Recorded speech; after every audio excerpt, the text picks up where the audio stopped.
Okay, today's quick tip is going to be what do you do when you're driving along in your vehicle, whether it's a Hyundai or a Toyota or a Honda or any other vehicle. Modern cars today have lots of different sensors that pick up everything that's going on around you.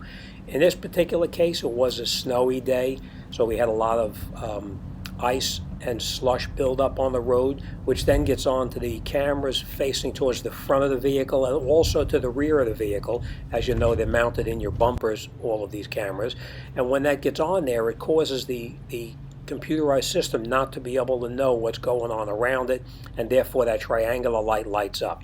Now, the triangular light can be many different things. It can be as simple as windshield washer fluid being low, or it could be something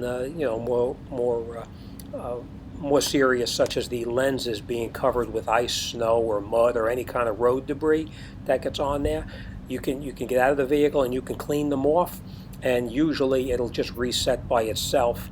But on the day when you have a lot of rain or snow or any road debris kicking up, it's just going to wind up clogging up again. It's safe to drive the vehicle, and then usually when the slush melts or whatever is covering the cameras melts, the light will turn off by itself. As you'll see, the following day we got in the vehicle, and of course the lights were off. Warning light was off, and also that triangular light was off at the same time, and the problem is taken care of. So don't always assume it's going to be something really big. If it's a rainy or snowy or a muddy condition, it could just be as simple as the lens being covered and needing to be wiped off or cleared off. And in this case, it just disappeared once the sun came out. Thanks for watching. See you on the next one.